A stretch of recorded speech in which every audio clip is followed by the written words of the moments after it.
വിമർശനം ഉയരുമ്പോൾ അത് പരിഹരിക്കാനാണോ ഒരു സർക്കാർ ശ്രമിക്കേണ്ടത്? അതിനെ രാഷ്ട്രീയമായി ഒരു വളരെ നെഗറ്റീവായി എടുക്കുകയാണോ സർക്കാർ ചെയ്യേണ്ടത്? ക്യാമ്പുകളിൽ പ്രശ്നങ്ങൾ ഉണ്ടാകാം, ഒരു പുതിയ സർക്കാരാണ്, നമ്മൾ ആ പരിഗണനയൊക്കെ കൊടുക്കണം. പ്രത്യേകിച്ച് കോൺഗ്രസിന് ആ സംവിധാനങ്ങളിലൊക്കെ അതിൻ്റേതായ പരിമിതികളും ഒക്കെ ഉണ്ടാകാം. പക്ഷേ ചൂണ്ടിക്കാട്ടിയാൽ അത് പരിഹരിക്കാനുള്ളൊരു താല്പര്യവും ശ്രമവും ഉണ്ടാകണ്ടേ? മുഖ്യമന്ത്രിയുടെ ഭാഗത്തു നിന്ന് അതുണ്ടോ എന്നുള്ളതാണോ ഒരു പ്രധാന പ്രശ്നം? അദ്ദേഹത്തിൻ്റെ സമീപനം മന്ത്രിസഭാ യോഗത്തിന് ശേഷം കണ്ട വാർത്താ സമ്മേളനത്തിൽ എങ്ങനെയായിരുന്നു? ഇനി പത്തനംതിട്ടയിൽ നിന്ന് നേരെ ആലപ്പുഴയിലേക്ക് വന്നാൽ എന്താണ് അവസ്ഥ?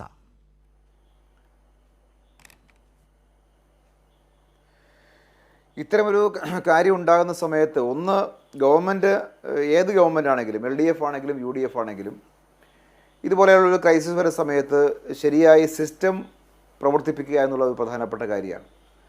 രണ്ടാമത്തെ ഭാഗം, നമ്മൾ പ്രവർത്തിക്കുമ്പോൾ ഏതെങ്കിലും കുറവുകൾ സംഭവിച്ചാൽ ആ കുറവ് അഡ്മിറ്റ് ചെയ്തുകൊണ്ട് അത് ആവർത്തിക്കാതിരിക്കാൻ ആവശ്യമായൊരു പ്രവർത്തനം സംഘടിപ്പിക്കുക എന്നുള്ളൊരു ഉത്തരവാദിത്വ ബോധമാണ് ഉണ്ടാവേണ്ട കാര്യം. ഇവിടെ മുഖ്യമന്ത്രി മുതൽ ഇപ്പോൾ ഇവിടെ രജിൻ വരെ ഒരു കുറവ് പറ്റിയാൽ അതങ്ങ് അംഗീകരിക്കില്ല. അതിൻ്റെ ന്യായം പറഞ്ഞ് അങ്ങനെ ചർച്ച ചെയ്യുന്നു പോകാമെന്ന് ആലോചിക്കുകയാണ്. അതുകൊണ്ടായിരുന്നു മുഖ്യമന്ത്രി സ്ഥാനത്തിരിക്കുന്ന ഏറ്റവും ഉന്നതനായ ഒരാൾ അദ്ദേഹത്തിനെ സംസാരിച്ച് എത്ര നിസ്സാരമായിട്ടാണ് ഇപ്പോൾ ജനീഷ് കുമാർ ചർച്ചയിൽ പങ്കെടുത്തിട്ട് പോയി. നമ്മുടെ മുമ്പിൽ 2018 മഹാപ്രളയം പോട്ടെ, ഏതെങ്കിലും ഒരു ഇതുപോലുള്ള സന്ദർഭങ്ങളിൽ ഔദ്യോഗികമായ യോഗം വിളിക്കുന്നത് എങ്ങനെയാണ്? ഒരു മന്ത്രി വിളിച്ചാൽ, മുഖ്യമന്ത്രി വിളിച്ചാൽ എങ്ങനെയാണ് വിളിക്കുന്നത്? ഒരു ജില്ലയിൽ മീറ്റിംഗ് വിളിച്ച് ജില്ലയിൽ MLA-മാരുടെ ഒന്നാമത്തെ പ്രയോറിറ്റി അല്ലേ?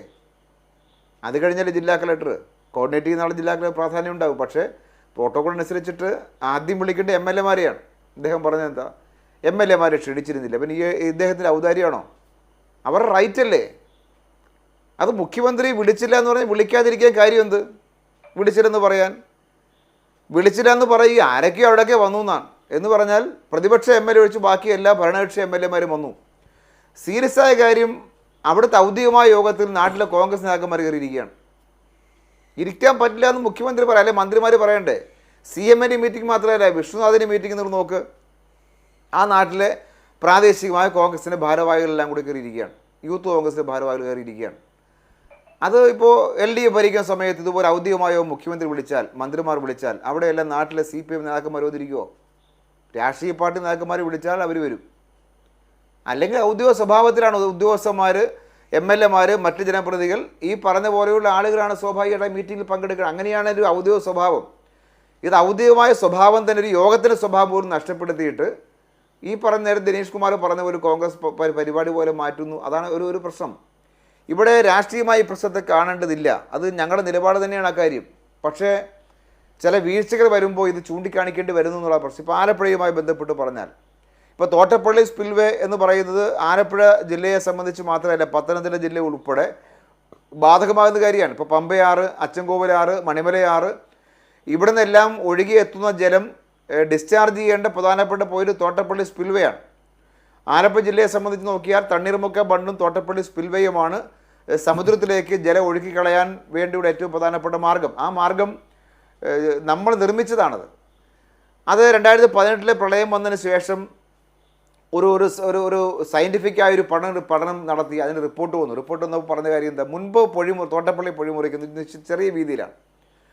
അപ്പോൾ ആ പ്രളയത്തിൻ്റെ കാരണങ്ങളിലേക്ക് തേടിയെത്തിയപ്പോൾ സംഭവിച്ചൊരു കാര്യം, ഒന്ന് ലീഡിങ് ചാനൽ ആഴം കൂട്ടുകയും പൊഴിമുഖം വീതി തുറക്കുകയും വേണം. ഇപ്പോൾ 365 മീറ്ററാണ് തോട്ടപ്പള്ളി സ്പിൽവേ. ആ പ്രളയം വരെയുള്ള, പ്രളയത്തിന് മുമ്പുള്ള കാലം വരെ ഒരു 60 മീറ്റർ അല്ലെങ്കിൽ 70 മീറ്റർ മാത്രമേ തുറക്കൂ. പൊഴി മുറിക്കുന്ന അത്ര മാത്രമായിരിക്കും. അപ്പോൾ അന്ന് ആ റിപ്പോർട്ടിൻ്റെ പ്രധാനപ്പെട്ട ഒരു ഭാഗം, ഒരു പോയിന്റ് എന്ന് പറയുന്നത്, ഈ സ്പിൽവേയുടെ അത്രയും വീതിയിൽ 300 മീറ്ററെങ്കിലും വീതിയിൽ ഈ പൊഴിമുഖം തുറക്കണമെന്നാണ്. അങ്ങനെയാണ് 2018 ശേഷം ഈ കഴിഞ്ഞ വർഷം വരെയും 300 മീറ്റർ വീതിയിൽ തോട്ടപ്പള്ളി പൊഴി മുറിച്ചു, മണ്ണ് മാറ്റി, വെള്ളം ഒഴുകി. ഇന്ന് ഞാനവിടെ രാവിലെ പോയി, ഇപ്പോൾ വൈകുന്നേരം പോയിട്ട് ഞാൻ വരികയാണ്. 150 മീറ്റർ മുറിഞ്ഞിട്ടില്ല സ്ഥലത്തെ, 150 മീറ്റർ മുറിഞ്ഞിട്ടില്ല.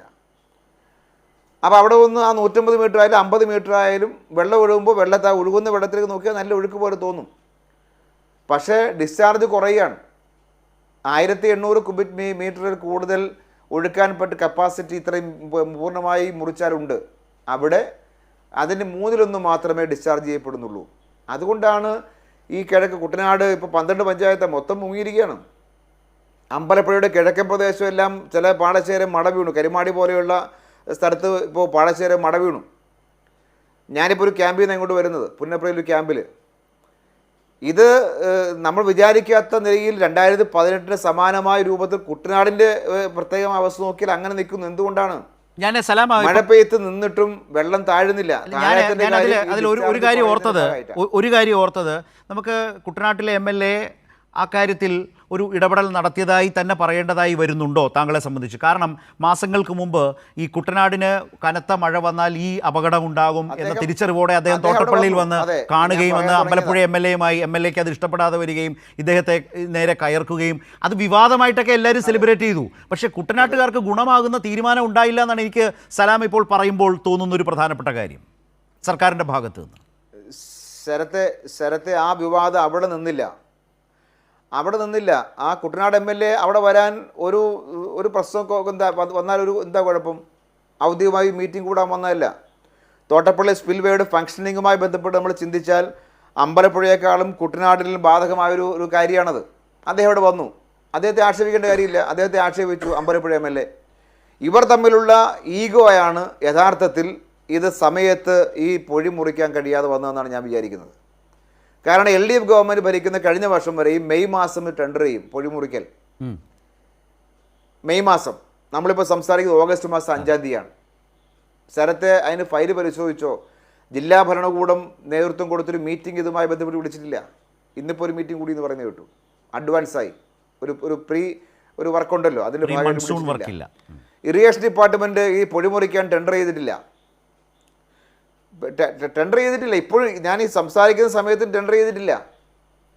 ഇപ്പം നേരിട്ട് ഡിപ്പാർട്ട്മെൻറ്റ് ഇങ്ങനെ കൊണ്ട് ഇത് മുറിച്ചുകൊണ്ടിരിക്കുകയാണ്. മണ്ണ് ഇപ്പോൾ കോരിയെടുക്കുന്ന മണ്ണ് അവിടെ തന്നെ വെക്കുകയാണ്. എടുത്ത് മാറ്റി മറ്റൊരു ഭാഗത്തേക്ക് മാറ്റിയിട്ടാലേ ഇത് വൃത്തിയായി ചെയ്യാൻ പറ്റുള്ളൂ. ഇന്ന് ഞങ്ങളവിടെ സമരത്തിന് പോയി. എഞ്ചിനീയറോട് സംസാരിച്ചപ്പോൾ 10-15 മീറ്ററാണ് ഒരു ദിവസം മൊത്തം എടുത്തപ്പോൾ മുറിക്കാൻ പറ്റിയെന്നാണ്. എന്ന് പറഞ്ഞാൽ ഒരു 15 ദിവസം എടുക്കും ഇത് മൊത്തം മുറിക്കാൻ. ഇന്ന് മുറിക്കുന്നവർ മുറിച്ചാലെന്നുള്ളതാണ്. ഇതവിടെ ഇന്ന് മന്ത്രിമാർ 2 പേര്, ശ്രീ രമേശ് ചെന്നിത്തലയും ശ്രീ M. ലിജു അവിടെ വന്നു. അവിടെ ഇപ്പോൾ വന്ന് സംസാരിച്ചു. അപ്പോൾ അദ്ദേഹം പറഞ്ഞത് ഇത് ഒഴുകുന്നതിൻ്റെ പ്രശ്നമൊക്കെ പറഞ്ഞു. ഇന്ന് മുഖ്യമന്ത്രി പ്രസ് മീറ്റിൽ പറഞ്ഞൊരു കാര്യം ഗൗരവമായി ശ്രദ്ധിക്കണം. തോട്ടപ്പള്ളിയിൽ ചെയ്യാവുന്ന പരമാവധി കാര്യം ചെയ്തിരിക്കുന്നതാണ്. എവിടുന്ന് കിട്ടി ശ്രീ VD സതീശന് വിവരം? ആര് പറഞ്ഞിട്ട് അദ്ദേഹം പറഞ്ഞത്? അങ്ങനെയൊക്കെ പറയുകയാണ്. അസത്യം പറയാൻ അതിനെക്കുറിച്ച് നമ്മൾ പിന്നെ പ്രത്യേകിച്ച് പറഞ്ഞിട്ട് കാര്യമില്ലല്ലോ. എങ്കിലും പറയുകയാണ് തോട്ടപ്പള്ളി ചെയ്യാൻ പറ്റുന്ന മാക്സിമം കാര്യം ചെയ്തു എന്നാണ് പറയുന്നത്. അവിടെ 300 മീറ്റർ വീതിയിൽ പൊഴി മുറിച്ചോ? വീതിയിൽ മാത്രമല്ല, ആഴമില്ല, ആഴത്തിൽ മുറിച്ചിട്ടില്ല. അതുകൊണ്ടാണ് വെള്ളം ഒഴുകി. പിന്നെ മറ്റൊന്ന് ഈ വേസ്റ്റ് വന്ന് അവിടെ വന്ന് ഡംപ് ചെയ്യുന്നു. ഇതിൽ വന്ന് നിൽക്കുകയാണ്. അത് മാറ്റുന്നില്ല. അത് വേസ്റ്റ് മാറ്റപ്പോൾ കളക്ടറിൽ ഇപ്പോൾ ഒരു വീഡിയോ ചെയ്തിട്ടല്ല അദ്ദേഹം പറയുകയാണ് കിഴക്കെന്നൊക്കെ മാറ്റിയതെല്ലാം പിന്നെ ഇവിടെ വന്നാണ്. മാറ്റുന്നത് എങ്ങനെയാണ്? തള്ളിവിടുക എന്നല്ലേ പറഞ്ഞതിൻ്റെ മലയാളം.